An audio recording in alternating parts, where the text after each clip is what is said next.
ਨਿੱਘਾ ਸਵਾਗਤ ਜੀ ਆਇਆਂ ਨੂੰ ਪ੍ਰੋਗਰਾਮ ਗੱਲਾਂ ਦੇ ਗੀਤ। ਅੱਜ ਅਸੀਂ ਵਿਸ਼ਵ ਪੱਧਰ ਤੇ ਵਿਸ਼ਵ ਹਿੰਦੀ ਦਿਵਸ ਮਨਾ ਰਹੇ ਹਾਂ। ਹਿੰਦੀ ਸਾਡੀ ਆਪਣੀ ਭਾਸ਼ਾ, ਭਾਰਤ ਦੀ ਭਾਸ਼ਾ, ਔਰ ਇਸ ਦੇ ਬਾਰੇ ਸਾਰੀ ਜਾਣਕਾਰੀ ਹਾਸਿਲ ਕਰਾਂਗੇ ਕਿ ਪੰਜਾਬ ਦੇ ਲੋਕਾਂ ਦਾ ਹਿੰਦੀ ਭਾਸ਼ਾ ਦੇ ਪ੍ਰਚਾਰ ਦੇ ਵਿੱਚ, ਪ੍ਰਸਾਰ ਦੇ ਵਿੱਚ ਕੀ ਯੋਗਦਾਨ ਹੈ। ਇਹ ਸਾਰੀ ਗੱਲਬਾਤ ਅਸੀਂ ਕਰਨੀ ਹੈ। ਵਿਸ਼ਵ ਪੱਧਰ ਤੇ ਕੀ ਗਤੀਵਿਧੀਆਂ ਹੋ ਰਹੇ ਨੇ, ਭਾਰਤ ਦੇ ਪੱਧਰ ਤੇ ਕੀ ਗਤੀਵਿਧੀਆਂ ਹੋ ਰਹੀਆਂ ਨੇ ਤੇ ਪੰਜਾਬ ਪੱਧਰ ਦੇ ਉੱਤੇ ਕੀ ਗਤੀਵਿਧੀਆਂ ਹੋ ਰਹੀਆਂ ਨੇ। ਅੱਜ ਖਾਸ ਦਿਵਸ ਦੇ ਉੱਤੇ ਵਿਸ਼ਵ ਹਿੰਦੀ ਦਿਵਸ, ਤੁਹਾਨੂੰ ਸਾਰਿਆਂ ਨੂੰ ਇਸ ਦਿਵਸ ਦੀ ਵਧਾਈ ਵੀ ਤੇ ਨਾਲ ਅਸੀਂ ਜਾਣਕਾਰੀ ਹਾਸਿਲ ਕਰਨ ਵਾਸਤੇ ਆਪਣੇ ਸਟੂਡੀਓਜ਼ ਦੇ ਵਿੱਚ ਜਿਨ੍ਹਾਂ ਨਾਲ ਬੈਠੇ ਹਾਂ ਉਹਨਾਂ ਦਾ ਨਾਮ ਹੈ ਡਾਕਟਰ ਬਲਵਿੰਦਰ ਸਿੰਘ, ਜੋ ਕਿ ਸਹਾਇਕ ਪ੍ਰੋਫੈਸਰ ਨੇ ਹਿੰਦੀ ਵਿਭਾਗ DAV ਕਾਲਜ ਜਲੰਧਰ ਤੋਂ। ਡਾਕਟਰ ਸਾਹਿਬ, ਸਭ ਤੋਂ ਪਹਿਲਾਂ ਤਾਂ ਵਿਸ਼ਵ ਹਿੰਦੀ ਦਿਵਸ ਦੀਆਂ ਤੁਹਾਨੂੰ ਵਧਾਈਆਂ। ਸਾਰਿਆਂ ਨੂੰ ਵਿਸ਼ਵ ਹਿੰਦੀ ਦਿਵਸ ਦੀਆਂ ਮੁਬਾਰਕਾਂ। ਸੋ ਸ਼ੁਰੂਆਤ ਆਪਾਂ ਕਰਾਂਗੇ ਕਿ ਇਹ ਵਿਸ਼ਵ ਹਿੰਦੀ ਦਿਵਸ, ਇਹਦਾ ਪਿਛੋਕੜ ਕਦੋਂ ਤੋਂ ਮਨਾਇਆ ਜਾਂਦਾ, ਕਿਉਂ ਮਨਾਇਆ ਜਾਂਦਾ? ਜੀ, ਇਹ ਬਹੁਤ ਮਾਕੂਲ ਸਵਾਲ ਹੈ। ਵਿਸ਼ਵ ਹਿੰਦੀ ਦਿਵਸ ਅਸਲ ਦੇ ਵਿੱਚ 1975 ਵਿੱਚ ਵਿਸ਼ਵ ਹਿੰਦੀ ਸੰਮੇਲਨ ਦੀ ਸ਼ੁਰੂਆਤ ਹੋਈ ਤੇ ਇਸ ਦਿਨ ਤੋਂ ਹੋਈ 10 ਜਨਵਰੀ।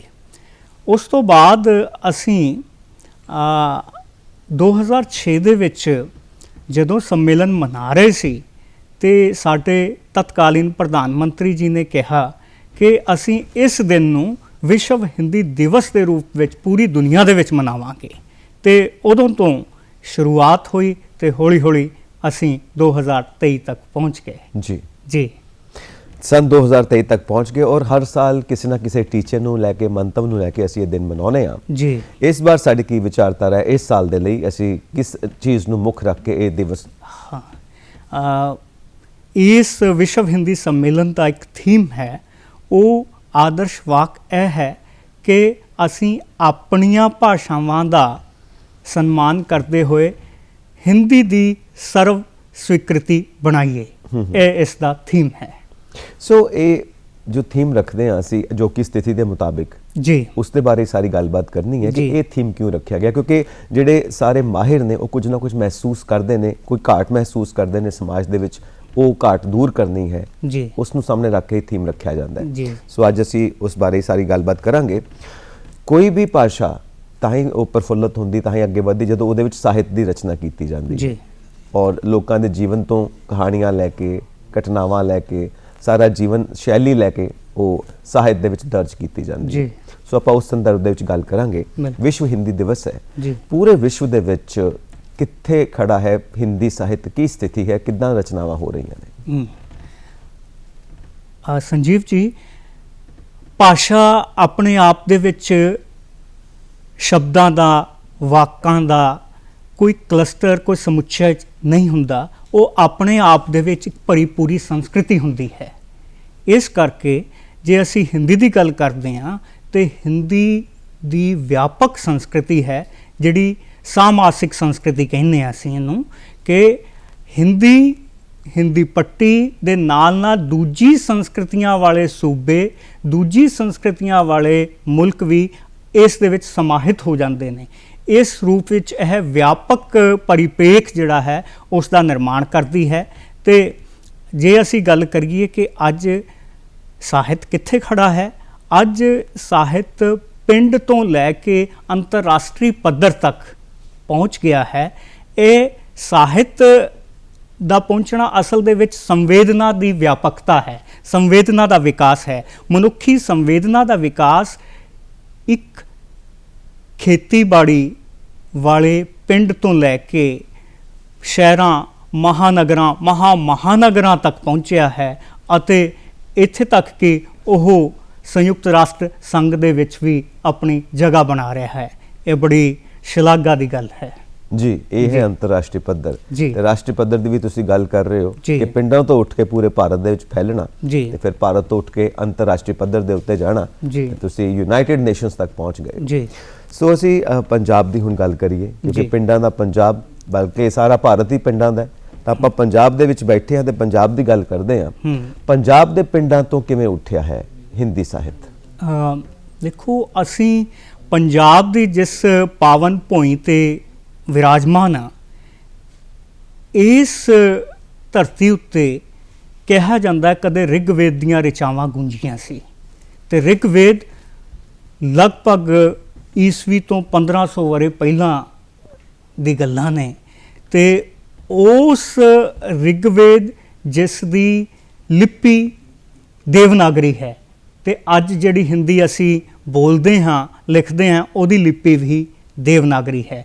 ਤਾਂ ਆ ਲਿਪੀ ਭਾਸ਼ਾ ਦੇ ਪੱਧਰ ਤੇ, ਲਿਪੀ ਦੇ ਪੱਧਰ ਤੇ ਰਿਗਵੇਦ ਨਾਲ ਜੁੜਦੀ ਹੈ ਤੇ ਈਸਵੀ ਤੋਂ 1500 ਵਰੇ ਪਹਿਲਾਂ ਤੱਕ ਪਹੁੰਚ ਰੱਖਦੀ ਹੈ।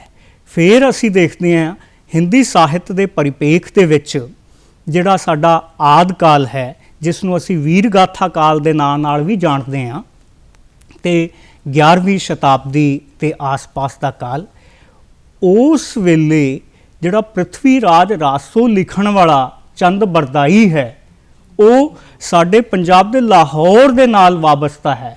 ਉਹ ਲਾਹੌਰ ਦਾ ਜਨਮਿਆ ਹੋਇਆ ਹੈ ਤੇ ਉਸ ਵੇਲੇ ਅਪਭ੍ਰੰਸ਼ ਦੇ ਮਹਾਨ ਕਾਵ ਜਿਹੜਾ ਵੀਰ ਗਾਥਾ ਕਾਲ ਦਾ ਇੱਕ ਆਦਰਸ਼ ਕਾਵ ਹੈ, ਮਹਾਕਾਵ ਹੈ, ਉਸ ਦੀ ਰਚਨਾ ਕਰਤਾ ਹੈ। ਤੇ ਦੇਖੋ ਇਸ ਤੋਂ ਬਾਅਦ ਇਸੇ ਕਾਲ ਦੇ ਵਿੱਚ ਸਾਡੇ ਕੋਲ ਇੱਕ ਭਾਈਚਾਰਕ ਸਾਂਝ ਹੈ, ਉਹ ਹੈ ਅਬਦੁਰ ਰਹਿਮਾਨ ਜੀ। ਅਬਦੁਰ ਰਹਿਮਾਨ ਸੰਦੇਸ਼ ਰਾਸਕ ਲਿਖਦਾ ਹੈ ਤੇ ਇਹ ਸੰਦੇਸ਼ ਰਾਸਕ ਵੀ ਅਪਭ੍ਰੰਸ਼ ਦੀ ਰਚਨਾ ਹੈ ਤੇ ਉਹ ਅਬਦੁਰ ਰਹਿਮਾਨ ਮੁਲਤਾਨ ਦਾ ਰਹਿਣ ਵਾਲਾ ਹੈ ਤੇ ਇਹ ਪੰਜਾਬ ਦਾ ਕੰਟਰੀਬਿਊਸ਼ਨ ਹੈ, ਉਸ ਦਾ ਯੋਗਦਾਨ ਹੈ ਪੂਰੇ ਹਿੰਦੀ ਸਾਹਿਤ ਨੂੰ। ਅਸੀਂ ਉਸ ਤੋਂ ਬਾਅਦ ਕਰੀਏ, ਸਾਡੇ ਇੱਥੇ ਸਰਵ ਸਾਂਝੀ ਵਾਲਤਾ ਦਾ ਸੰਦੇਸ਼ ਦੇਣ ਵਾਲਾ ਮਹਾਨ ਗ੍ਰੰਥ, ਜਿਹਨੂੰ ਅਸੀਂ ਸ਼੍ਰੀ ਗੁਰੂ ਗ੍ਰੰਥ ਸਾਹਿਬ ਦੇ ਨਾਂ ਦੇ ਨਾਲ ਜਾਣਦੇ ਹਾਂ, ਉਸ ਦੀ ਸੰਪਾਦਨਾ ਹੁੰਦੀ ਹੈ। ਸ਼੍ਰੀ ਗੁਰੂ ਅਰਜਨ ਦੇਵ ਜੀ ਜਦੋਂ ਸੰਪਾਦਨਾ ਕਰਦੇ ਨੇ, ਉਹਦੇ ਵਿੱਚ ਕਬੀਰ ਸਾਹਿਬ ਨੂੰ ਵੀ ਲੈਂਦੇ ਨੇ, ਉਹਦੇ ਵਿੱਚ ਰਵਿਦਾਸ ਜੀ ਨੂੰ ਵੀ ਲੈਂਦੇ ਨੇ, ਉਹਦੇ ਵਿੱਚ ਗੁਰੂ ਤੇਗ ਬਹਾਦਰ ਜੀ ਵੀ ਲੈਂਦੇ ਨੇ। ਇਹ ਸਾਰੀ ਬਾਣੀ, ਜਿਹੜੇ 3 ਨਾਂ ਦੱਸੇ ਮੈਂ, ਇਹਨਾਂ ਦੇ ਨਾਲ ਭਗਤ ਨਾਮਦੇਵ ਜੀ ਦੀ ਬਾਣੀ, ਇਹ ਅਸੀਂ ਹਿੰਦੀ ਸਾਹਿਤ ਦੇ ਅੰਤਰਗਤ ਪੜ੍ਹਦੇ ਹਾਂ, ਪੜ੍ਹਾਉਂਦੇ ਹਾਂ। ਠੀਕ ਹੈ, ਇਹ ਉੱਚੀ ਮਨੁੱਖਤਾ ਦਾ ਸੰਦੇਸ਼ ਦੇਣ ਵਾਲੀ ਇਲਾਹੀ ਬਾਣੀ ਹੈ, ਜੋ ਪੰਜਾਬ ਦੀ ਧਰਤੀ 'ਤੇ ਸੰਪਾਦਿਤ ਵੀ ਹੁੰਦੀ ਹੈ। ਠੀਕ ਹੈ, ਉਚਾਰੀ ਵੀ ਜਾਂਦੀ ਹੈ। ਤੇ ਇਸ ਤੋਂ ਬਾਅਦ ਜੇ ਅਸੀਂ ਦੇਖਦੇ ਹਾਂ, ਹੌਲੀ ਹੌਲੀ ਉਸ ਮਨੁੱਖੀ ਸੰਵੇਦਨਾ ਦਾ ਵਿਕਾਸ ਹੁੰਦਾ ਹੈ ਤੇ ਸ਼੍ਰੀ ਗੁਰੂ ਗੋਬਿੰਦ ਸਿੰਘ ਜੀ ਕੋਲ ਅਸੀਂ ਪਹੁੰਚਦੇ ਹਾਂ।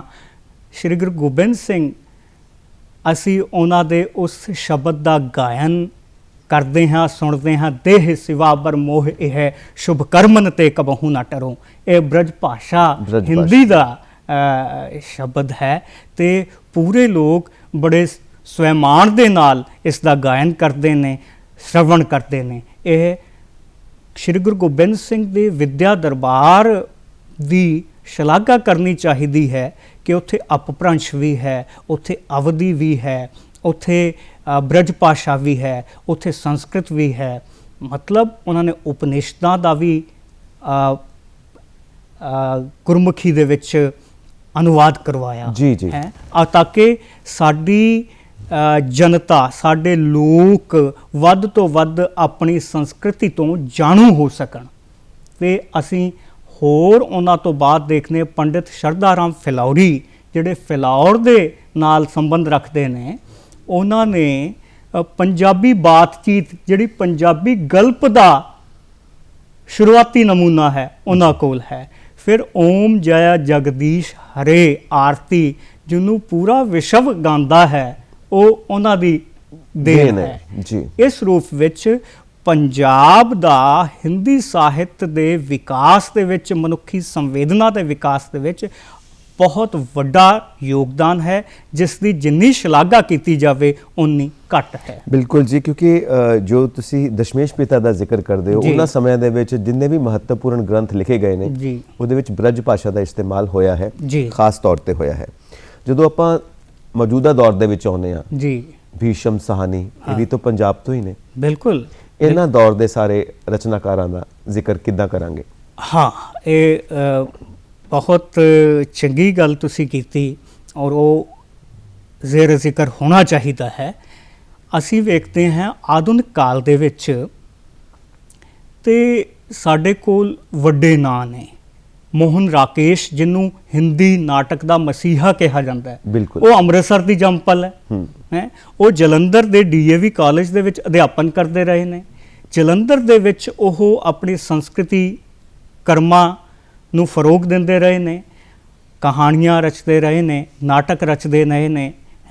ਫਿਰ ਅਸੀਂ ਦੇਖਦੇ ਹਾਂ ਉਹ ਸਾਹਿਤਕਾਰ ਜਿਵੇਂ ਹੁਣ ਕ੍ਰਿਸ਼ਨਾ ਸੋਪਤੀ ਬਹੁਤ ਵੱਡਾ ਨਾਂ ਹੈ, ਉਸ ਨੇ ਆਪਣੇ ਸਾਹਿਤ ਵਿੱਚ ਪੰਜਾਬੀ ਮੁਹਾਵਰੇ ਨੂੰ ਵੀ ਜਗ੍ਹਾ ਦਿੱਤੀ। ਬਿਲਕੁਲ ਦਿੱਤੀ। ਤੇ ਉਹ ਕੁੱਲ ਦੁਨੀਆ ਦੇ ਵਿੱਚ ਯਾਨੀ ਭਾਰਤੀ ਸਾਹਿਤਕਾਰ ਵਜੋਂ ਜਾਣੀ ਜਾਂਦੀ ਰਹੀ, ਉਹ ਵੀ ਪੰਜਾਬ ਦੀ ਦੇਣ ਹੈ।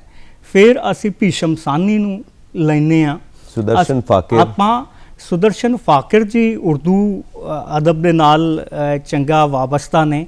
ਅਸੀਂ ਨਾਂ ਲੈਂਦੇ ਉਪਿੰਦਰਨਾਥ ਅਸ਼ਕ ਜੀ ਦਾ। ਅਸੀਂ ਨਾਂ ਲੈਂਦੇ ਹਾਂ ਰਵਿੰਦਰ ਕਾਲੀਆ ਜੀ ਦਾ, ਜਿਹੜੇ ਗਿਆਨਪੀਠ ਦੇ ਨਿਰਦੇਸ਼ਕ ਵੀ ਰਹੇ ਨੇ।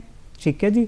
ਤੇ ਜਗਦੀਸ਼ ਚੰਦਰ ਧਰਤੀ ਧਨ ਨਾ ਆਪਣਾ, ਉਹਨਾਂ ਦਾ ਨਾਵਲ ਇੰਨਾ ਕੁ ਪ੍ਰਸਿੱਧ ਹੋਇਆ ਕਿ ਲੋਕ ਉਸ ਨੇ ਆਪਣੀ ਟਾਈਮ ਤੇ ਸਪੇਸ ਦੀਆਂ ਹੱਦਾਂ ਟਰਾਂਸੈਂਡੈਂਟ ਕੀਤੀਆਂ, ਪਾਰ ਕੀਤੀਆਂ, ਉਹ ਹੱਦਬੰਦੀ ਤੋੜੀ।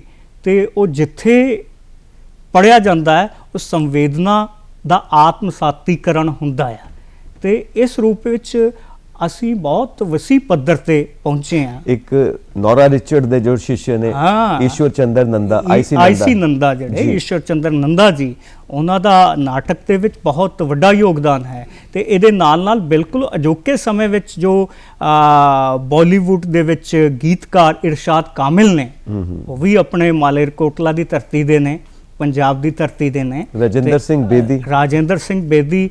ਇੱਦਾਂ ਤਾਂ ਫਿਰ ਅਸੀਂ ਜੇ ਉਰਦੂ ਥੋੜ੍ਹਾ ਭਾਸ਼ਾਈ ਪਰਿਪੇਖ ਤੋਂ ਬਾਹਰ ਆਈਏ ਤਾਂ ਸਾਦਤ ਹਸਨ ਮੰਟੋ ਸਮਰਾਲੇ ਦੇ ਨੇ, ਹੈ ਨਾ। ਤੇ ਬਹੁਤ ਸਾਰੇ ਸਾਹਿਰ ਲੁਧਿਆਣਵੀ, ਲੁਧਿਆਣੇ ਤੋਂ ਨੇ। ਤੇ ਕਿਉਂਕਿ ਅਸੀਂ ਹਿੰਦੀ ਤੇ ਉਰਦੂ ਦਾ ਕੋਈ ਇੱਦਾਂ ਖੱਪੇ ਨਹੀਂ ਬਣਾਏ। ਸਾਡੇ ਲਈ ਸਾਹਿਤ ਤੇ ਮਨੁੱਖੀ ਸੰਵੇਦਨਾ ਜਿਹੜੀ ਹੈ ਉਹ ਇੱਕੋ ਹੀ ਹੈ ਕਿ ਜੋ ਮੈਨੂੰ ਇੱਥੇ ਚੁੰਡੀ ਵੱਡੇ ਰਾਹੀਂ ਨਾਲ ਦਰਦ ਹੁੰਦਾ ਆ, ਉਹ ਅਮਰੀਕਾ 'ਚ ਬੈਠੇ ਕਿਸੇ ਨੂੰ ਚੁੰਡੀ ਵੱਢੀ ਜਾਵੇ, ਉਹੀ ਮਨੁੱਖੀ ਸੰਵੇਦਨਾ ਹੈ, ਉਹੀ ਦਰਦ ਹੋਏਗਾ। ਇਸ ਕਰਕੇ ਪੰਜਾਬ ਨੇ ਹਿੰਦੀ ਸਾਹਿਤ ਨੂੰ ਬਹੁਤ ਮਾਲਾਮਾਲ ਕੀਤਾ ਹੈ ਔਰ ਮਨੁੱਖੀ ਸੰਵੇਦਨਾ ਦੇ ਵਿਕਾਸ ਦੇ ਵਿੱਚ ਪੰਜਾਬ ਦਾ ਯੋਗਦਾਨ ਬਹੁਤ ਹੀ ਸ਼ਲਾਘਾਯੋਗ ਹੈ।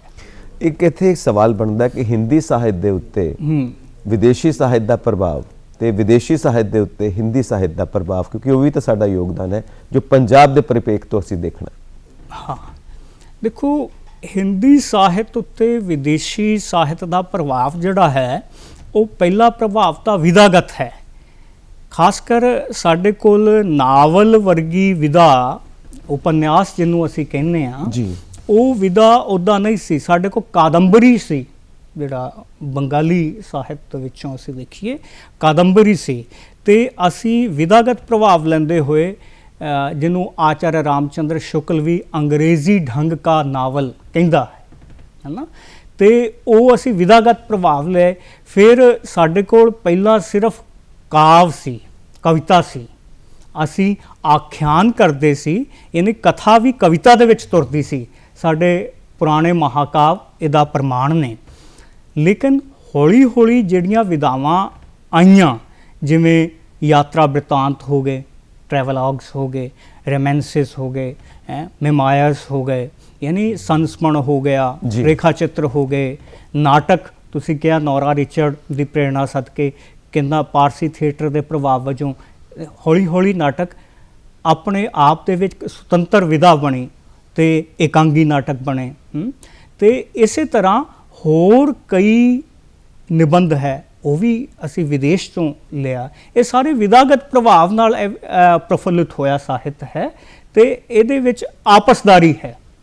ਆਪਸਦਾਰੀ ਹੈ ਪ੍ਰਿਥਵੀ ਰਾਸੋ ਤੋਂ ਲੈ ਕੇ ਹੁਣ ਤੱਕ। ਹਾਂ, ਆਪਸਦਾਰੀ ਹੈ। ਸਾਡੇ ਕੋਲ ਕਥਾ ਕਹਿਣ ਦੀ ਸਲਾਹੀਅਤ ਸੀ, ਉਹ ਸਾਡੇ ਕੋਲ ਮਹਾਕਾਵ ਕਾਲ ਤੋਂ ਹੀ ਚੱਲੀ ਆ ਰਹੀ ਹੈ। ਔਰ ਜੇ ਅਸੀਂ ਓਡੀਸੀ ਦਾ ਜ਼ਿਕਰ ਕਰਦੇ ਹਾਂ ਤਾਂ ਸਾਡੇ ਕੋਲ ਰਾਮਾਇਣ ਵੀ ਹੈ, ਸਾਡੇ ਕੋਲ ਮਹਾਭਾਰਤ ਵੀ ਹੈ, ਤੇ ਉਹ ਵੀ ਐਪਿਕ ਆਫ ਲਾਈਫ ਨੇ, ਯਾਨੀ ਜੀਵਨ ਦੇ ਮਹਾਕਾਵ ਨੇ। ਇਸ ਕਰਕੇ ਇਸ ਨੂੰ ਆਪਸਦਾਰੀ ਤੇ ਸੰਵੇਦਨਾ ਦੀ ਆਪਸਦਾਰੀ ਸਮਝਣਾ ਚਾਹੀਦਾ ਹੈ। ਫਿਲਮ ਸਕੂਲ ਦੇ ਵਿੱਚ ਸਾਨੂੰ ਜਦੋਂ ਮਹਾਭਾਰਤ ਪੜ੍ਹਾਇਆ ਜਾਂਦਾ ਤਾਂ ਕਿਹਾ ਜਾਂਦਾ ਇਹ ਬੈਸਟ ਸਕਰੀਨ ਪਲੇ ਹੈ ਦੁਨੀਆ ਦਾ, ਜਿਹਦੇ ਵਿੱਚ ਇੰਨੇ ਪਾਤਰ, ਇੰਨੀਆਂ ਘਟਨਾਵਾਂ ਔਰ ਸਾਰੀਆਂ ਆਖਿਰ ਵਿੱਚ ਆ ਕੇ ਮਹਾਭਾਰਤ ਦੇ ਯੁੱਧ ਵਿਧਾ ਵਿੱਚ ਇਕੱਠੀਆਂ ਹੁੰਦੀਆਂ ਨੇ। ਇਹ ਬੈਸਟ ਸਕਰੀਨ ਪਲੇ ਹੈ। ਬਿਲਕੁਲ, ਇਹ ਸਾਨੂੰ ਦੱਸਿਆ ਜਾਂਦਾ, ਇਹ ਵੀ ਵਿਧਾ ਹੈ ਜੋ ਸਾਡੇ ਕੋਲ ਕਿਹਾ ਮੌਜੂਦ ਜਾਂਦਾ ਹੈ। ਕਿ ਕੁਝ ਵੀ ਉਸ ਤੋਂ ਜੀਵਨ ਦਾ ਕੁਝ ਵੀ ਉਸ ਤੋਂ ਬਾਹਰ ਨਹੀਂ ਹੈ, ਬਾਹਰ ਨਹੀਂ ਹੈ। ਸੋ ਇਹ ਸਾਰੀਆਂ ਜੋ ਵਿਧਾਵਾਂ ਨੇ ਇਹ ਹਿੰਦੀ ਸਾਹਿਤ ਦਾ ਮੂਲ ਰਹੀਆਂ ਨੇ, ਜਾਣ ਰਹੀਆਂ ਨੇ ਸ਼ੁਰੂ ਤੋਂ ਜੀ। ਪ੍ਰਿਥਵੀ ਰਾਸੋ ਤੋਂ ਲੈ ਕੇ ਸਨ 2023 ਚ ਅਸੀਂ ਬੈਠੇ ਹੋਏ ਹਾਂ। ਇਹ ਸਾਰੇ ਕਿਹੜੇ ਪੜਾਵਾਂ ਤੋਂ ਲੰਘ ਕੇ ਆਇਆ ਹੈ ਪੰਜਾਬ ਦੇ ਪਰਿਪੇਖ ਤੋਂ ਅਸੀਂ ਜੇ ਦੇਖੀਏ ਹਿੰਦੀ ਸਾਹਿਤ ਜੋ ਵਿਸ਼ਵ ਦੇ ਰੂਪ ਵਿੱਚ ਇੱਕ ਨਵਾਂ ਰੂਪ ਪੇਸ਼ ਕਰਦਾ। ਹਾਂ, ਦੇਖੋ ਇਹ ਬੜਾ ਮਾਨੀਖੇਜ਼ ਸਵਾਲ ਹੈ। ਜੇ ਅਸੀਂ ਪ੍ਰਿਥਵੀਰਾਜ ਰਾਸੂ ਦੀ ਗੱਲ ਕਰਦੇ ਹਾਂ, ਜੀਵਨ ਦੇ ਸਰੋਕਾਰ ਉਸ ਵੇਲੇ ਵੀ ਪ੍ਰੇਮ, ਕਰੁਣਾ, ਵੀਰਤਾ ਦੇ ਨਾਲ ਸੰਬੰਧਿਤ ਸਨ। ਜੀ, ਅੱਜ ਵੀ ਇਹ ਸ਼ਾਸ਼ਵਤ ਸਰੋਕਾਰ ਨੇ ਤੇ ਅੱਜ ਵੀ ਪ੍ਰੇਮ, ਕਰੁਣਾ, ਦਇਆ ਇਹ ਚੀਜ਼ਾਂ ਹੈਗੀਆਂ ਨੇ। ਬਹਾਦਰੀ ਦਾ ਜਜ਼ਬਾ ਪੰਜਾਬ 'ਤੇ ਤਾਂ ਉੱਦਾਂ ਹੀ ਹੈ ਨਾ ਠਾਠੇ ਮਾਰਦਾ ਹੈ ਤੇ ਉਹ ਸੰਵੇਦਨਾ ਦੇ ਪੱਧਰ 'ਤੇ ਅਸੀਂ ਇੱਕਸਾਰ ਜੁੜੇ ਹੋਏ ਹਾਂ। ਵਿਧਾਗਤ ਵਿਕਾਸ ਜ਼ਰੂਰ ਹੋਇਆ ਹੈ। ਉਸ ਵੇਲੇ ਠੀਕ ਸੀ ਕਿ ਰਾਜੇ ਰਜਵਾੜਿਆਂ ਦਾ ਜ਼ਮਾਨਾ ਸੀ ਤੇ ਰਾਜਿਆਂ ਦੇ ਕੋਲ ਜਿਹੜੇ ਦਰਬਾਰੀ ਕਵੀ ਹੁੰਦੇ ਸੀ ਆਪਣੇ ਰਾਜਾ ਦਾ ਯਸ਼ਗਾਨ ਕਰਦੇ ਸੀ, ਕਿਉਂਕਿ ਉਸ ਵੇਲੇ ਉਹਨਾਂ ਦੀ ਲੋੜ ਸੀ, ਉਹ ਆਸ਼ਰਿਤ ਸਨ। ਲੇਕਿਨ ਅਜੋਕੇ ਸਮੇਂ ਵਿੱਚ ਜਿਵੇਂ ਜਿਵੇਂ ਹਿੰਦੀ ਸਾਹਿਤ ਨੇ ਆਪਣਾ ਵਿਕਾਸ ਕੀਤਾ ਤੇ ਸਾਹਿਤ ਰਾਜੇ ਰਜਵਾੜਿਆਂ ਦੀ ਚੌਹੱਦੀ ਤੋਂ ਬਾਹਰ ਆਇਆ, ਉਹ ਆਮ ਬੰਦੇ ਦਾ ਸਾਹਿਤ ਬਣਿਆ ਤੇ ਆਮ ਬੰਦੇ ਦੀ ਸੰਵੇਦਨਾ ਉਹ ਪਿੰਡ ਤੋਂ ਤੁਰੀ। ਪ੍ਰੇਮਚੰਦ ਵਰਗੇ ਨੇ ਜੇ ਗੋਦਾਨ ਲਿਖਿਆ ਤੇ ਸਾਡੇ ਕੋਲ ਪੰਜਾਬ ਦੇ ਵਿੱਚ ਜਗਦੀਸ਼ ਚੰਦਰ ਨੇ ਧਰਤੀ ਧਨ ਨਾ ਆਪਣਾ ਵਰਗਾ ਨਾਵਲ ਲਿਖਿਆ ਤੇ ਅਸੀਂ ਅੱਗੇ ਤੁਰਦੇ ਹਾਂ ਕਿ ਜੇ ਇਹੀ ਸੰਵੇਦਨਾ ਗਿਰਮਿਟੀਆ ਦੇ ਰੂਪ ਦੇ ਵਿੱਚ, ਗਿਰਮਿਟੀਆ ਯਾਨੀ ਜਿਹੜੇ ਇੱਥੋਂ ਦੀ 1834 ਦੇ ਆਸ-ਪਾਸ ਤੋਂ ਲੈ ਕੇ 1920 ਤੱਕ ਵਿਦੇਸ਼ੀ ਪ੍ਰਵਾਸ ਕਰ ਗਏ ਭਾਰਤੀ, ਉਹ ਲੋਕਾਂ ਨੇ ਜੋ ਸਾਹਿਤ ਸਿਰਜਿਆ, ਉਹਨਾਂ ਨੇ ਵੀ ਆਪਣੇ ਭੋਈ ਤੋਂ ਦੂਰ ਹੋਣ ਦਾ ਦੁੱਖ, ਉਹ ਦੰਸ਼, ਨੌਸਟੈਲਜੀਆ ਹੰਡਾਇਆ। ਤੇ ਅਭਿਮਨਿਊ ਅਨੰਤ ਜੀ ਮੌਰੀਸ਼ਸ ਦੇ ਮਹਾਨ ਸਾਹਿਤਕਾਰ ਹੋਏ ਨੇ। ਉਹਨਾਂ ਦੇ ਸਾਹਿਤ ਵਿੱਚ ਉਸ ਚੀਜ਼ ਨੂੰ, ਉਸ ਚੁਭਨ ਨੂੰ, ਉਸ ਕਰੁਣਾ ਨੂੰ, ਦਇਆ ਨੂੰ, ਉਸ ਟੀਸ ਨੂੰ ਦੇਖ ਸਕਦੇ ਹਾਂ। ਤੇ ਇਹ ਦੇਖੋ, ਇਹ ਸੰਵੇਦਨਾ ਦਾ ਵਿਕਾਸ ਹੈ ਜਿਹੜਾ ਇੱਕ ਪਿੰਡ ਤੋਂ ਉੱਠਦਾ ਹੈ, ਜਿਹੜਾ ਅੱਗੇ ਹੌਲੀ ਹੌਲੀ ਵਿਦੇਸ਼ੀ ਧਰਤੀ 'ਤੇ ਪੈਰ ਰੱਖਦਾ ਹੈ, ਉੱਥੇ ਦੀ ਰਹਿਣੀ ਬਹਿਣੀ ਦੇ ਨਾਲ ਇੱਕ-ਮਿਕ ਹੁੰਦਾ ਹੈ, ਲੇਕਿਨ ਉਸ ਨੂੰ ਆਪਣੇ ਰਿਸ਼ਤੇ, ਉਸ ਨੂੰ ਆਪਣੀ ਭੋਈ, ਉਸ ਨੂੰ ਆਪਣਾ ਮੁਆਸ਼ਰਾ ਬਰਾਬਰ ਯਾਦ ਆਉਂਦਾ ਹੈ।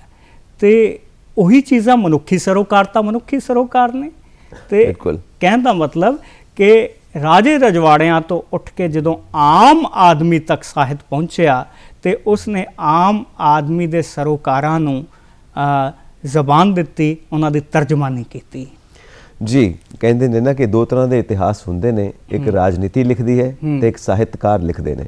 ਸਾਹਿਤਕਾਰ ਆਮ ਲੋਕਾਂ ਦੀ ਗੱਲ ਕਰਦੇ ਨੇ। ਬਿਲਕੁਲ। ਸੋ ਆਮ ਲੋਕਾਂ ਦੇ ਨਾਲ ਸੰਗੀਤ ਵੀ ਜੁੜਿਆ ਹੋਇਆ। ਬਿਲਕੁਲ। ਸੰਗੀਤ ਦੀ ਗੱਲ ਕਰ ਲਈ, ਉਸ ਤੋਂ ਬਾਅਦ ਫਿਰ ਆਪਾਂ ਗੱਲਾਂ ਬਾਤਾਂ ਦਾ ਸਿਲਸਿਲਾ ਜਾਰੀ ਕਰਦੇ ਹਾਂ। ਆਓ ਜੀ ਇਸ ਗੀਤ ਦਾ ਆਨੰਦ ਲੈਂਦੇ ਹਾਂ।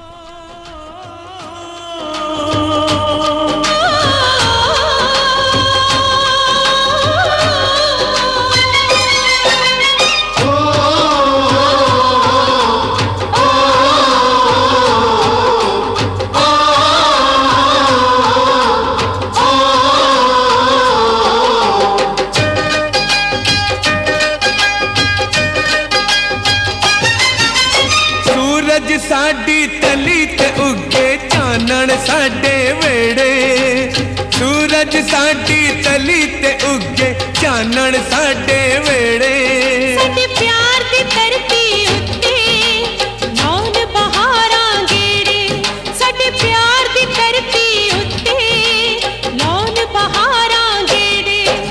ਅਸੀਂ ਸਾਂਝਾ ਪਾ ਕੇ ਪਿਆਰ ਦੀਆਂ ਮੰਗਨੇ ਆ ਖੈਰਾਂ ਯਾਰ ਦੀਆਂ ਅਸੀਂ ਸਾਂਝਾ ਪਾ ਕੇ ਪਿਆਰ ਦੀਆਂ ਮੰਗਨੇ ਆ ਖੈਰਾਂ ਯਾਰ ਦੀਆਂ ਅਸੀਂ ਸਾਂਝਾ ਪਾ ਕੇ ਪਿਆਰ ਦੀਆਂ ਮੰਗਨੇ ਆ ਖੈਰਾਂ ਯਾਰ ਦੀਆਂ ਅਸੀਂ ਸਾਂਝਾ ਪਾ ਕੇ ਪਿਆਰ ਦੀਆਂ ਮੰਗਨੇ ਆ ਖੈਰਾਂ ਯਾਰ ਦੀਆਂ ਅਸੀਂ ਸਾਂਝਾ ਪਾ ਕੇ ਪਿਆਰ ਦੀਆਂ ਮੰਗਨੇ ਆ ਖੈਰਾਂ ਯਾਰ ਦੀਆਂ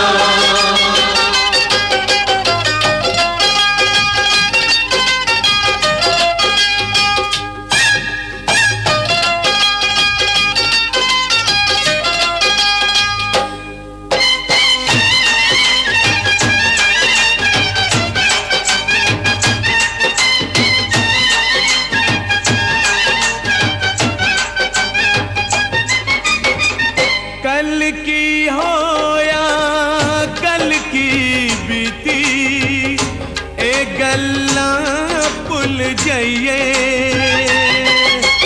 ਇਹ ਗੱਲਾਂ ਭੁੱਲ ਜਾਈਏ ਇਹ ਗੱਲਾਂ ਭੁੱਲ ਜਾਈਏ खट्टा ते मरहम लाइए दर्दां नू गीत बनाइए ਦਰਦਾਂ ਨੂੰ ਗੀਤ ਬਣਾਈਏ आओ रल मिल सारे अज दी रात दा जश्न मनाइए ਆਓ ਰਲ ਮਿਲ ਸਾਰੇ ਅੱਜ ਦੀ ਰਾਤ ਦਾ ਜਸ਼ਨ ਮਨਾਈਏ छेड़ के दिल दा एक तारा खुशियां दे ढोल बजाइए ਛੇੜ ਕੇ ਦਿਲ ਦਾ ਇੱਕ ਤਾਰਾ ਖੁਸ਼ੀਆਂ ਦੇ ਢੋਲ ਵਜਾਈਏ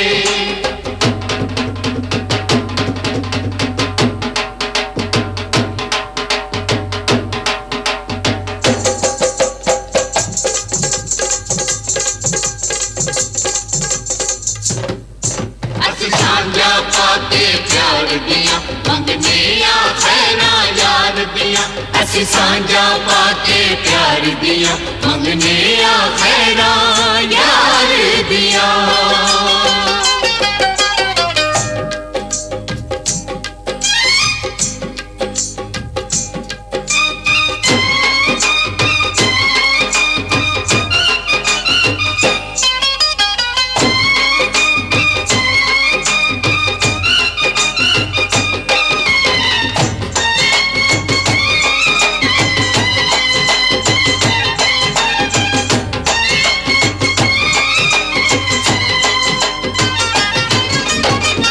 जान दी रात दी बुक्कल विचों चांके नवां सवेरा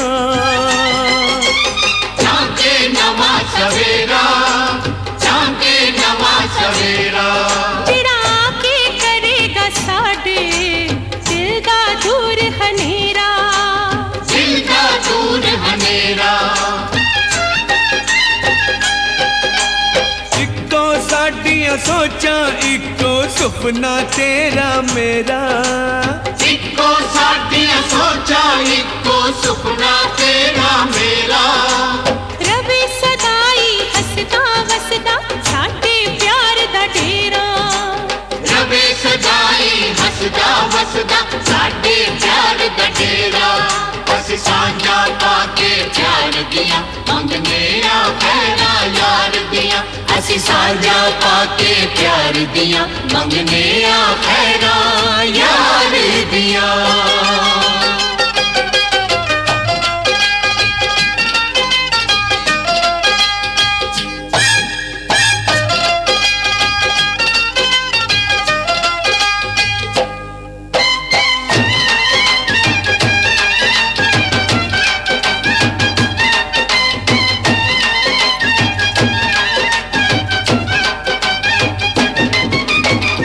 सांझे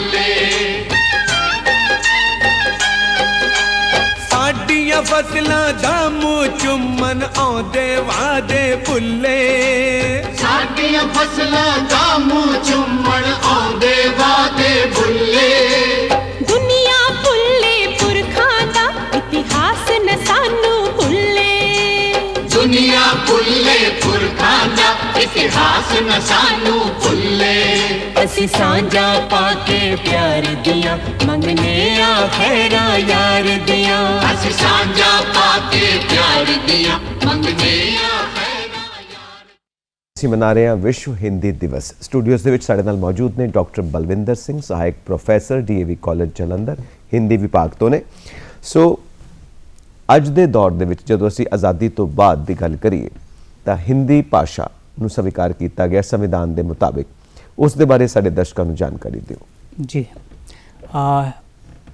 ਹਿੰਦੀ ਭਾਸ਼ਾ ਦੀ ਸੰਵਿਧਾਨਿਕ ਸਥਿਤੀ ਬਾਰੇ ਗੱਲ ਕਰਦੇ ਹਾਂ ਅਸੀਂ ਉਸ ਵੇਲੇ ਪਹੁੰਚਦੇ ਹਾਂ ਜਦੋਂ 14 ਸਤੰਬਰ 1949 ਦੇ ਵਿੱਚ ਹਿੰਦੀ ਨੂੰ ਰਾਜ ਭਾਸ਼ਾ ਮੰਨ ਲਿਆ ਗਿਆ। ਉਸ ਦਿਨ ਅਸੀਂ ਮਿੱਥ ਲਿਆ ਵੀ ਇਹ ਹਿੰਦੀ ਦਿਵਸ ਹੈ ਜੀ। ਤੇ ਜਦੋਂ ਭਾਰਤੀ ਲੋਕਤੰਤਰ ਦਾ ਸੰਵਿਧਾਨ ਲਾਗੂ ਹੋਇਆ 26 ਜਨਵਰੀ 1950 ਨੂੰ, ਉਸ ਤੋਂ ਇਹ ਸੰਵਿਧਾਨ ਦੇ ਅਧਿਨਿਯਮ 343 ਤੋਂ ਲੈ ਕੇ 351 ਤੱਕ ਉਹ ਰਾਜ ਭਾਸ਼ਾ ਬਾਰੇ ਅਧਿਨਿਯਮ ਹੈ, ਨਿਯਮਾਵਲੀਆਂ ਨੇ। ਉਹਦੇ ਵਿੱਚ ਦੇਵਨਾਗਰੀ ਲਿਪੀ ਦੇ ਵਿੱਚ ਲਿਖੀ ਜਾਣ ਵਾਲੀ ਹਿੰਦੀ ਭਾਰਤ ਸੰਘ ਦੀ ਰਾਜ ਭਾਸ਼ਾ ਹੈ ਤੇ ਇਸ ਰਾਜ ਭਾਸ਼ਾ ਨੂੰ ਅਖਿਲ ਭਾਰਤੀ ਪੱਧਰ ਤੇ ਲਾਗੂ ਕਰਵਾਉਣਾ ਉਸ ਦਾ ਉਦੇਸ਼ ਹੈ। ਇਹ ਸੰਵਿਧਾਨਕ ਸਥਿਤੀ ਹੈ ਤੇ ਇਹਦੇ ਅਲੱਗ-ਅਲੱਗ ਜਿਹੜੇ ਅਧਿਨਿਯਮ ਨੇ, ਮਤਲਬ ਆਰਟੀਕਲਸ ਨੇ, ਅਨੁਛੇਦ ਨੇ, ਉਹਨਾਂ ਦੇ ਵਿੱਚ ਅਲੱਗ-ਅਲੱਗ ਰਾਜਾਂ ਤੇ ਕੇਂਦਰ ਤੇ ਫਿਰ ਨਿਆਂ ਪ੍ਰਣਾਲੀ ਦੇ ਵਿੱਚ ਤੇ ਹਿੰਦੀ ਦੇ ਪ੍ਰਚਾਰ ਪ੍ਰਸਾਰ ਲਈ ਉਹ ਵੱਖਰੇ ਵੱਖਰੇ ਅਨੁਛੇਦ ਨੇ, ਉਹ ਹਵਾਲੇ ਨੇ। ਜੀ, ਜਿੱਦਾਂ ਅਸੀਂ ਦੇਖਦੇ ਹਾਂ ਕਿ ਕਈ ਤਰ੍ਹਾਂ ਦੇ ਸੈਮੀਨਾਰ ਹੁੰਦੇ ਨੇ, ਜੀ। ਸੰਮੇਲਨ ਹੁੰਦੇ ਨੇ, ਕਵੀ ਸੰਮੇਲਨ ਹੁੰਦੇ ਨੇ। ਜੀ। ਇਹਨਾਂ ਦੇ ਵਿੱਚ ਜਿਹੜੇ ਸਾਹਿਤਕ ਲੋਕ ਤੇ ਆਉਂਦੇ ਹੀ ਨੇ, ਆਮ ਜਨਤਾ ਵੀ ਜੁੜਦੀ ਹੈ ਕਿ ਸਿਰਫ ਸਾਹਿਤ ਵਾਲੇ ਹੀ ਹੁੰਦੇ ਨੇ ਔਰ ਆਪਸ ਦੇ ਵਿੱਚ ਹੀ ਸੰਮੇਲਨ ਔਰ ਆਪਸ ਦੇ ਵਿੱਚ ਹੀ ਸੈਮੀਨਾਰ ਕਰਦੇ ਰਹਿੰਦੇ ਨੇ? ਆਮ ਜਨਤਾ ਦੇ ਪੱਖ ਤੋਂ ਅਸੀਂ ਕਿੰਨੇ ਕੁ ਪ੍ਰਫੁੱਲਿਤ ਕੀਤਾ ਹਿੰਦੀ ਭਾਸ਼ਾ ਨੂੰ? ਹਾਂ, ਦੇਖੋ ਹਿੰਦੀ ਭਾਸ਼ਾ ਜਨਤਾ ਦੀ ਭਾਸ਼ਾ ਹੈ, ਲੋਕ ਭਾਸ਼ਾ ਹੈ ਜੀ। ਔਰ ਕੋਈ ਵੀ ਭਾਸ਼ਾ ਜਦ ਤੱਕ ਲੋਕ ਦੇ ਵਿੱਚ ਸਵੀਕ੍ਰਿਤ ਨਹੀਂ ਹੁੰਦੀ ਤਦ ਤੱਕ ਉਸ ਨੂੰ ਫਰੋਗ ਨਹੀਂ ਮਿਲ ਸਕਦੀ, ਤਦ ਤੱਕ ਉਹ ਤਰੱਕੀ ਨਹੀਂ ਕਰ ਸਕਦੀ। ਤੇ ਮੰਚਾਂ ਜਾਂ ਇਹੋ ਜਿਹੇ ਆਯੋਜਨਾਂ ਦੇ ਵਿੱਚ ਸ਼ਮੂਲੀਅਤ ਦੀ ਗੱਲ ਹੈ ਤੇ ਜਨਤਾ ਇਹ ਵੇਖਦੀ ਹੈ ਕਿ ਇਹ ਆਯੋਜਨ ਕਿੰਨਾ ਕੁ ਇਮਾਨਦਾਰ ਯਤਨਾਂ ਸਦਕੇ ਨੇਪਰੇ ਚੜ੍ਹ ਰਿਹਾ ਹੈ। ਜੇ ਉਹਨਾਂ ਨੂੰ ਲੱਗਦਾ ਹੈ ਕਿ ਇਹਦੇ ਵਿੱਚ ਇਮਾਨਦਾਰ ਕੋਸ਼ਿਸ਼ਾਂ ਨੇ ਤੇ ਉਹਨਾਂ ਨੂੰ ਕੁਝ ਮਿਲ ਸਕਦਾ ਹੈ ਤਾਂ ਉਹ ਭਾਰੀ ਤਾਦਾਦ ਦੇ ਵਿੱਚ ਪਹੁੰਚਦੇ ਨੇ। ਮੈਂ ਹਜ਼ਾਰਾਂ ਦੀ ਸੰਖਿਆ ਵਾਲੇ ਹਿੰਦੀ ਸੰਮੇਲਨਾਂ, ਕਵੀ ਸੰਮੇਲਨਾਂ ਤੇ ਇਜਲਾਸ ਦੇਖੇ ਨੇ, ਸੈਮੀਨਾਰ, ਹਾਂ ਦੇਖੇ ਨੇ। ਤੇ ਇਸ ਤੋਂ ਠੀਕ ਵਿਪਰੀਤ ਵੀ ਹੈ, ਉਸ ਦੀ ਗੱਲ ਨਾ ਕਰੀਏ ਤਾਂ ਜ਼ਿਆਦਾ ਬਿਹਤਰ ਹੈ। ਜੀ, ਠੀਕ ਹੈ, ਦਰੁਸਤ। ਤੁਸੀਂ ਕਿਹਾ ਕਿ ਲੋਕ ਭਾਸ਼ਾ, ਜੀ, ਸੰਚਾਰ ਦੀ ਭਾਸ਼ਾ, ਜੀ, ਉਹਦੇ ਵਿੱਚ ਸਾਡਾ ਮੀਡੀਆ, ਉਹਦਾ ਜੀ। ਖਾਸ ਸਥਾਨ ਹੋਣਾ ਚਾਹੀਦਾ ਹੈ। ਜੀ। ਫਿਲਮਾਂ ਦੀ ਅਸੀਂ ਗੱਲ ਕਰ ਚੁੱਕੇ ਹਾਂ, ਟੀਵੀ ਦੀ ਅਸੀਂ ਗੱਲ ਕਰ ਚੁੱਕੇ ਹਾਂ ਕਿ ਇਹ ਵੀ ਸੰਚਾਰ ਦੇ ਸਾਧਨ ਨੇ, ਇਹਦੇ ਵਿੱਚ ਵੀ ਹਿੰਦੀ ਨੂੰ ਪ੍ਰਫੁੱਲਿਤ ਕੀਤਾ ਜਾਂਦਾ ਜੀ। ਹੈ। ਅੱਜ ਕੱਲ੍ਹ ਡਿਜੀਟਲ ਮੀਡੀਆ ਹੈ, ਸੋਸ਼ਲ ਮੀਡੀਆ ਹੈ, ਜੀ। ਆਪਾਂ ਸਭ ਨੂੰ ਮਿਲਾ ਕੇ ਦੇਖੀਏ ਜੀ। ਤਾਂ ਟੋਟਲ ਮੀਡੀਆ ਜੋ ਟੋਟਲ ਥੀਏਟਰ ਬਣਦਾ, ਹਾਂ, ਉਹਦਾ ਕੀ ਯੋਗਦਾਨ? ਪੂਰਾ ਮੀਡੀਆ ਜੇ ਸੰਚਾਰ ਦੇ ਮੌਖਿਕ ਸੰਚਾਰ ਤਾਂ ਪਹਿਲਾਂ ਹੈ ਜੋ ਆਮ ਬੰਦਾ ਕਰਦਾ ਹੈ, ਰਿਸ਼ਤੇ ਨਾਤਿਆਂ 'ਚ ਵੀ ਹੈ, ਆਮ ਸਮਾਜ ਦੇ ਵਿੱਚ ਵੀ ਹੈ। ਇਸ ਤੋਂ ਵੱਖਰਾ ਅਸੀਂ ਦੇਖੀਏ ਕਿ ਜੋ ਮੁਦਰਿਤ ਮਾਧਿਅਮ ਨੇ, ਪ੍ਰਿੰਟ ਮੀਡੀਆ ਹੈ, ਅਖਬਾਰਾਤ ਜਿਹੜੇ ਨੇ, ਉਹ ਮੈਨੂੰ ਲੱਗਦਾ ਜੇ ਅਸੀਂ ਪੰਜਾਬ ਦੀ ਧਰਤੀ 'ਚ ਬੈਠੇ ਹਾਂ ਤੇ ਇੱਥੇ ਸਭ ਤੋਂ ਜ਼ਿਆਦਾ ਹਿੰਦੀ ਅਖਬਾਰ ਇਸ ਵੇਲੇ ਛਾਇਆ ਹੋ ਰਹੇ ਨੇ ਤੇ ਪੜ੍ਹੇ ਜਾ ਰਹੇ ਨੇ। ਫਿਰ ਇਸ ਮੀਡੀਆ ਦੇ ਵਿੱਚ ਜਿਹੜੀ ਵਿਗਿਆਪਨ ਇੰਡਸਟਰੀ ਹੈ, ਉਹ ਹਿੰਦੀ ਦੀ ਵਿਗਿਆਪਨ ਇੰਡਸਟਰੀ ਬਹੁਤ ਵੱਡੀ ਹੈ। ਇੱਥੇ ਤੱਕ ਕਿ ਵਿਦੇਸ਼ 'ਚ ਬੈਠੇ ਲੋਕ ਵੀ, ਵਿਦੇਸ਼ੀ ਜਿਹੜੇ ਪ੍ਰਵਾਸੀ ਸਾਹਿਤਕਾਰ ਨੇ, ਉਹ ਵੀ ਇਹ ਸੋਚਦੇ ਨੇ ਕਿ ਜਿਹੜੇ ਭਾਰਤ ਦੇ ਵਿੱਚ ਹਿੰਦੀ ਵਿਗਿਆਪਨ ਪ੍ਰਸਾਰਿਤ ਹੁੰਦੇ ਨੇ, ਪ੍ਰਕਾਸ਼ਿਤ ਹੁੰਦੇ ਨੇ, ਉਹਨਾਂ ਦਾ ਕਮਾਲ ਦਾ ਕੰਟੈਂਟ ਹੈ ਅਤੇ ਉਹਨਾਂ ਦੇ ਵਿੱਚ ਰਚਨਾਤਮਕਤਾ, ਕ੍ਰੀਏਟਿਵਿਟੀ ਬਹੁਤ ਜ਼ਿਆਦਾ ਹੈ। ਠੀਕ, ਫਿਰ ਅਸੀਂ ਇਲੈਕਟ੍ਰੋਨਿਕ ਮੀਡੀਆ ਦੀ ਗੱਲ ਕਰੀਏ, ਸਾਡੇ ਕੋਲ ਦੂਰਦਰਸ਼ਨ ਵਰਗੇ ਵਿਸ਼ਵਾਸਯੋਗ, ਭਰੋਸੇਮੰਦ ਜਿਹੜੇ ਨੇ ਉਹ ਮਾਧਿਅਮ ਨੇ। All India radio, all India radio ਹੈ ਇਹ ਬਹੁਤ ਵਿਸ਼ਵਾਸਯੋਗ ਮਾਧਿਅਮ ਨੇ। ਅਸੀਂ ਵਿਸ਼ਵ ਹਿੰਦੀ ਦੀ ਗੱਲ ਕਰੀਏ ਤਾਂ UNO ਦੇ ਵਿੱਚ ਜਿਹੜਾ ਹਫ਼ਤਾਵਾਰੀ ਸਮਾਚਾਰ ਪੱਤਰ, ਹਿੰਦੀ ਸਮਾਚਾਰ ਪੱਤਰ ਪ੍ਰਕਾਸ਼ਿਤ ਹੋ ਰਿਹਾ ਹੈ, ਹਫ਼ਤਾਵਾਰੀ ਹਿੰਦੀ ਰੇਡੀਓ ਬੁਲੇਟਿਨ ਉੱਥੇ ਨਸ਼ਰ ਹੁੰਦਾ ਹੈ। ਠੀਕ, ਫਿਰ ਅਸੀਂ ਦੇਖੀਏ ਕਿ ਸਰਕਾਰਾਂ ਦੇ ਯਤਨਾਂ ਸਦਕੇ ਹੁਣ ਜਿਹੜੇ ਸੰਯੁਕਤ ਰਾਸ਼ਟਰ ਸੰਘ ਦੇ ਜ਼ਰੂਰੀ ਦਸਤਾਵੇਜ਼ ਨੇ, ਜ਼ਰੂਰੀ ਘੋਸ਼ਣਾਵਾਂ ਨੇ, ਅਤੇ ਉਹ ਅਨੁਵਾਦ ਹੋ ਕੇ ਹਿੰਦੀ 'ਚ ਆਉਂਦੇ ਨੇ ਅਤੇ ਉਹਨਾਂ ਦੀ ਅਧਿਕਾਰਿਕ ਵੈਬਸਾਈਟ ਉੱਤੇ ਵੀ ਪ੍ਰਕਾਸ਼ਿਤ ਹੁੰਦੇ ਨੇ। ਅਤੇ ਹਾਂ, ਇਹ ਇੱਥੇ ਤੱਕ ਹਿੰਦੀ ਬਿਲਕੁਲ ਠੀਕ ਹੈ। ਔਰ ਜਿਹੜੇ ਪੰਜਾਬ ਤੋਂ ਮਾਈਗ੍ਰੇਟ ਕਰਕੇ, ਪੰਜਾਬ ਤੋਂ ਜਾ ਕੇ ਕਿਤੇ ਹੋਰ ਵਸੇ ਨੇ ਇੱਥੋਂ ਦੇ ਲੇਖਕ, ਉਹ ਆਪਣੇ ਨਾਲ ਪੰਜਾਬ ਦੀ ਸੱਭਿਅਤਾ ਨੂੰ, ਪੰਜਾਬ ਦੀ ਸੰਸਕ੍ਰਿਤੀ ਨੂੰ ਨਾਲ ਲੈ ਕੇ ਗਏ ਨੇ, ਪੰਜਾਬੀ ਭਾਸ਼ਾ ਨੂੰ ਵੀ ਨਾਲ ਲੈ ਕੇ ਗਏ ਨੇ, ਪਰ ਨਾਲ ਜਦੋਂ ਉਹਨਾਂ ਨੇ ਹਿੰਦੀ ਦੀ ਸੇਵਾ ਕੀਤੀ ਹੈ, ਉਹ ਹਿੰਦੀ ਦੇ ਵਿੱਚ ਵੀ ਉਹ ਪੰਜਾਬੀਅਤ ਦੀ ਝਲਕ ਵੇਖਣ ਨੂੰ ਮਿਲਦੀ ਹੈ। ਬਿਲਕੁਲ ਬਿਲਕੁਲ ਬਿਲਕੁਲ। ਤੁਸੀਂ ਹੁਣ ਗੁਲਜ਼ਾਰ ਨੂੰ ਅਸੀਂ ਸਾਰੇ ਕਿਵੇਂ ਭੁੱਲ ਸਕਦੇ ਹਾਂ? ਬਿਲਕੁਲ ਠੀਕ ਹੈ ਨਾ। ਔਰ ਉਹ ਇਹ ਵੀ ਹੈ ਕਿ ਉਹ ਰੋਜ਼ਗਾਰ ਦੇ ਨਵੇਂ ਦਸੰਦੇ ਵੀ ਉੱਥੋਂ ਦਿਸਦੇ ਨੇ, ਹੈ ਨਾ। ਅਤੇ ਇਸੇ ਢੰਗ ਨਾਲ ਮੈਂ ਮੱਧਕਾਲ ਦੇ ਵਿੱਚ ਭਗਤ ਨਾਮਦੇਵ ਜੀ ਨੂੰ ਯਾਦ ਕਰਦਾ ਹਾਂ ਕਿ ਜੋ ਹੈ ਤਾਂ ਮਹਾਰਾਸ਼ਟਰ ਦੇ, ਲੇਕਿਨ ਉਹ ਲੰਮਾ ਸਮਾਂ ਪੰਜਾਬ ਦੀ ਧਰਤੀ 'ਤੇ ਆਉਂਦੇ ਨੇ ਅਤੇ ਉਹ ਜਨਤਾ ਦੇ ਨਾਲ ਜੋ ਸੰਵਾਦ ਕਰਦੇ ਨੇ, ਜੋ ਉਹ ਪ੍ਰਵਚਨ ਕਰਦੇ ਨੇ, ਜੋ ਉਹਨਾਂ ਦੀ ਬਾਣੀ ਹੈ, ਉਹ ਮਨੁੱਖਤੀ ਆਦਰਸ਼ਾਂ ਨੂੰ ਲੈ ਕੇ ਰਚੀ ਗਈ। ਇਸੇ ਕਰਕੇ ਆਦਿ ਗ੍ਰੰਥ ਦੇ ਵਿੱਚ ਵੀ ਉਸ ਨੂੰ ਸਥਾਨ ਮਿਲਿਆ। ਯਾਨੀ ਮੱਧਕਾਲ ਦੇ ਤੋਂ ਹੀ ਇਹ ਪ੍ਰੈਕਟਿਸ ਜਿਹੜੀ ਹੈ ਉਹ ਚੱਲੀ ਆ ਰਹੀ ਹੈ, ਮਾਈਗ੍ਰੇਸ਼ਨ। ਹਾਂ, ਜੋ ਆਧੁਨਿਕ ਸਮੇਂ ਦੇ ਵਿੱਚ ਅਸੀਂ ਗੁਲਜ਼ਾਰ ਵੱਲ ਦੇਖਦੇ ਹਾਂ, ਅਸੀਂ ਇਰਸ਼ਾਦ ਕਾਮਿਲ ਵੱਲ ਦੇਖਦੇ ਹਾਂ, ਅਸੀਂ ਹੋਰ ਕਈ ਸਾਡੇ ਮੋਹਨ ਰਾਕੇਸ਼ ਵੀ ਚਲੇ ਗਏ, ਸਾਡੇ ਰਵਿੰਦਰ ਕਾਲੀਆ ਵੀ ਜਲੰਧਰ ਤੋਂ ਅੱਗੇ ਚਲੇ ਗਏ, ਇਹੋ ਜਿਹੇ ਕਈ ਨਾਂ ਨੇ। ਉਪੇਂਦਰ ਨਾਥ ਅਸ਼ਕ ਵੀ, ਰਜਿੰਦਰ ਸਿੰਘ ਬੇਦੀ ਵੀ, ਸਾਰੇ ਮਾਈਗ੍ਰੇਟ ਕੀਤੇ ਨੇ ਕਿਉਂਕਿ ਰੋਜ਼ਗਾਰ ਹੈ। ਬਿਲਕੁਲ। ਨੌਜਵਾਨ ਪੀੜ੍ਹੀ ਦਾ ਰੁਝਾਨ ਕਿੰਨਾ ਕੁ ਹੈ? ਕਿਉਂਕਿ ਅੱਜ ਅਸੀਂ ਦੇਖਦੇ ਹਾਂ ਕਿ ਮੀਡੀਆ ਦੇ ਵਿੱਚ ਵੀ ਉਹ ਭਾਸ਼ਾ ਹੀ ਬੜੀ ਅਲੱਗ ਬੋਲੀ ਜਾਂਦੇ ਨੇ, ਯੂ ਨੋ, ਚਿਲ ਕਰਦੇ ਹਾਂ, ਕੁਝ ਇੱਦਾਂ ਦੀ ਭਾਸ਼ਾ ਬੋਲਦੇ ਨੇ, ਉਹ ਹਿੰਦੀ ਕਿੱਥੇ ਖੜੀ ਹੁੰਦੀ ਹੈ? ਹਾਂ, ਦੇਖੋ, ਭਾਸ਼ਾ ਨਿਰੰਤਰ ਵਿਕਾਸਸ਼ੀਲ ਹੁੰਦੀ ਹੈ ਜੀ, ਤੇ ਹਮੇਸ਼ਾ ਹੀ ਆਮ ਭਾਸ਼ਾ ਦੇ ਬਰਕਸ ਇੱਕ ਉਹ ਭਾਸ਼ਾ ਹੁੰਦੀ ਹੈ ਜਿਹਦਾ ਇੱਕ ਸਿਧਾਂਤਕ ਵਿਆਕਰਣ ਹੈ ਜੀ, ਤੇ ਭਾਸ਼ਾ ਹਮੇਸ਼ਾ ਹੀ ਸਿਰਜਣਾਤਮਕ ਹੁੰਦੀ ਹੈ ਜੀ, ਕ੍ਰੀਏਟਿਵ ਹੁੰਦੀ ਹੈ ਤੇ ਉਹ ਆਪਣੇ ਆਪ ਨੂੰ ਤਰਜ਼ ਜ਼ਿੰਦਗੀ ਦੇ ਨਾਲ ਵਾਬਸਤਾ ਕਰਦੀ ਹੈ, ਢਾਲਦੀ ਹੈ ਤੇ ਨੌਜਵਾਨ ਜਿਹੜੇ ਨੇ ਉਹਨਾਂ ਦੀ ਜਿਹੜੀ ਤਰਜ਼ ਨੌ ਹੈ, ਜ਼ਿੰਦਗੀ ਦੀ ਨੁਹਾਰ ਹੈ, ਉਹ ਬਦਲੀ ਹੈ ਨਾ, ਉਹਨਾਂ ਦੇ ਸਰੋਕਾਰ ਬਦਲੇ ਨੇ, ਉਹਨਾਂ ਦੇ ਜਿਹੜੇ ਰੋਜ਼ਗਾਰ ਦੇ ਸਾਧਨ ਤੇ ਮਾਧਿਅਮ ਬਦਲੇ ਹੋਏ ਨੇ, ਉਹਨਾਂ ਦੇ ਅਨੁਰੂਪ ਉਹ ਭਾਸ਼ਾ ਬੋਲਦੇ ਨੇ। ਠੀਕ, ਉਹਨਾਂ ਤੋਂ ਅਸੀਂ ਵਿਆਕਰਣਿਕ ਹਿੰਦੀ ਦੀ ਆਸ ਨਾ ਕਰੀਏ। ਅਸੀਂ ਆਮ ਲੋਕ ਵੀ ਆਮ ਜ਼ਿੰਦਗੀ ਦੇ ਵਿੱਚ ਵਿਆਕਰਣ ਦੀ ਗੱਲ ਸ਼ਾਇਦ ਉਨੀ ਨਹੀਂ ਕਰਦੇ, ਇਸ ਕਰਕੇ ਉਸ ਭਾਸ਼ਾ ਦੇ ਵਿੱਚ ਜ਼ਿਆਦਾ ਨਰੋਆਪਨ ਹੈ, ਜ਼ਿਆਦਾ ਸਿਰਜਣਾਤਮਕਤਾ ਹੈ। ਲੇਕਿਨ ਇਹ ਜ਼ਰੂਰ ਹੈ ਕਦੇ ਕਦੇ ਲੱਗਦਾ ਹੈ ਜਦੋਂ ਬਹੁਤ ਜ਼ਿਆਦਾ ਹੀ ਭਾਸ਼ਾ ਗੱਡ ਮੱਡ ਹੋ ਜਾਂਦੀ ਹੈ ਤੇ ਸ਼ਾਇਦ ਆਪਸ ਦੇ ਵਿੱਚ ਦੋਸਤ ਮਿੱਤਰ ਤਾਂ ਉਸ ਨੂੰ ਸਮਝ ਸਕਣ, ਦੂਜੇ ਲੋਕ ਸ਼ਾਇਦ ਨਾ ਸਮਝ ਸਕਣ, ਉਦੋਂ ਉਹ ਮੈਨੂੰ ਲੱਗਦਾ ਇਰਾਦਤਨ ਇੱਦਾਂ ਦੀ ਭਾਸ਼ਾ ਈਜਾਦ ਕੀਤੀ ਜਾਂਦੀ ਹੈ। ਉਸ ਤੋਂ ਬਚਣਾ ਚਾਹੀਦਾ, ਨਵੇਂ ਰੁਝਾਨ ਪੈਦਾ ਹੋ ਰਹੇ ਨੇ, ਉਸ ਤੋਂ ਬਚਣਾ ਚਾਹੀਦਾ। ਇਹਦੇ ਉੱਤੇ ਜੋ ਅਸੀਂ ਰੋਜ਼ਗਾਰ ਨੂੰ ਮੱਦੇ ਨਜ਼ਰ ਰੱਖਦੇ ਹੋਏ ਅਸੀਂ ਗੱਲ ਕਰੀਏ, ਕੈਰੀਅਰ ਨੂੰ ਸਾਹਮਣੇ ਰੱਖ ਕੇ ਗੱਲ ਕਰੀਏ, ਇਹ ਰੁਝਾਨ ਉਹਦੇ ਵੱਲ ਵੀ ਹੈ ਕਿ ਕੈਰੀਅਰ ਨੂੰ ਜੋ ਚੀਜ਼ ਸੂਟ ਕਰਦੀ ਹੈ ਅਸੀਂ ਉਸ ਤਰ੍ਹਾਂ ਵੀ ਭਾਸ਼ਾ ਨੂੰ ਮੋੜ ਲੈਂਦੇ ਹਾਂ, ਮੋਲਡ ਕਰਦੇ ਹਾਂ। ਦੇਖੋ, ਬਿਲਕੁਲ ਹੁਣ ਮੈਂ ਤੁਹਾਨੂੰ ਕਿਹਾ ਕਿ ਜਿਹੜੀ ਸਿਰਜਣਾਤਮਕ ਭਾਸ਼ਾ ਹੈ, ਜੀ। ਜੇ ਅਸੀਂ ਮੀਡੀਆ ਤੋਂ ਰੋਜ਼ਗਾਰ ਲੈਂਦੇ ਹਾਂ ਤੇ ਉੱਥੇ ਸਿਰਜਣਾਤਮਕ ਭਾਸ਼ਾ ਦਾ ਹੀ ਮੁੱਲ ਪੈਣਾ ਹੈ। ਉੱਥੇ ਬੇਬੀ ਡਾਲ ਮੈਂ ਸੋਨੇ ਦੀ ਰੰਗ ਸ਼ਰਬਤੋਂ ਦਾ ਮਤਲਬ ਗੁਲਜ਼ਾਰ ਭਾਸ਼ਾ ਦੇ ਵਿੱਚ ਕਿੰਨਾ ਪ੍ਰਯੋਗ ਕਰਦੇ ਹੋ, ਉਹਨਾਂ ਦੀ ਸਿਰਜਣਾਤਮਕਤਾ ਹੈ ਜੋ ਕਿ ਅਨਗ੍ਰਾਮੈਟਿਕਲਿਟੀ ਤੇ ਅਨਐਕਸੈਪਟੇਬਿਲਿਟੀ ਯਾਨੀ ਅਵਿਆਕਰਣਿਕਤਾ ਤੇ ਅਸਵੀਕਾਰਤਾ ਦੇ ਪੱਧਰ ਤੇ ਉਹ ਉਹਨਾਂ ਪਰਿਧੀਆਂ ਨੂੰ, ਉਹਨਾਂ ਹੱਦਾਂ ਨੂੰ ਪਾਰ ਕਰ ਜਾਂਦੀ ਹੈ। ਠੀਕ ਹੈ, ਤੇ ਉਹ ਰੋਜ਼ਗਾਰ ਨਾਲ ਜੁੜੀ ਹੋਈ ਮੀਡੀਆ ਦੀ, ਖਾਸ ਕਰ ਮੀਡੀਆ ਦੀ ਭਾਸ਼ਾ।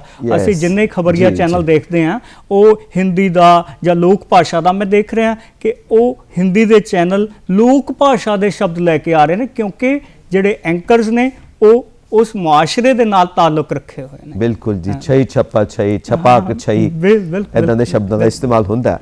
ਸੋ ਇਹ ਜਿਹੜਾ ਰੁਝਾਨ ਹੈ ਇਹ ਕਿਤੇ ਨਾ ਕਿਤੇ ਨੌਜਵਾਨ ਪੀੜ੍ਹੀ ਨੂੰ ਇਹ ਸਮਝਾਉਂਦਾ ਹੈ ਕਿ ਵਿਸ਼ੇ ਵਜੋਂ ਪੜ੍ਹਨਾ ਚਾਹੀਦਾ ਹੈ ਕਿ ਨਹੀਂ ਹਿੰਦੀ ਨੂੰ ਕਾਲਜ ਦੇ ਵਿੱਚ, ਯੂਨੀਵਰਸਿਟੀ ਦੇ ਵਿੱਚ, ਉਹਦੇ ਨੂੰ ਲੈ ਕੇ ਕੈਰੀਅਰ ਕੀ ਬਣੇਗਾ ਸਾਡਾ, ਜ਼ਿੰਦਗੀ ਦੇ ਵਿੱਚ ਰੋਜ਼ਗਾਰ ਵਾਸਤੇ ਅਸੀਂ ਅੱਗੇ ਵਧਣਾ ਚਾਹੁੰਦੇ ਹਾਂ, ਹਿੰਦੀ ਕਿੰਨੀ ਕੁ ਸਹਾਇਕ ਹੋਏਗੀ, ਇਸ ਨੂੰ ਵਿਸ਼ੇ ਵਜੋਂ ਪੜ੍ਹਿਆ ਜਾ ਸਕਦਾ ਹੈ, ਅੱਗੋਂ ਕੈਰੀਅਰ ਵਜੋਂ ਲਿੱਤਾ ਜਾ ਸਕਦਾ ਹੈ। हाँ, बहुत वाजिब सवाल है और गल होनी चाहिए है।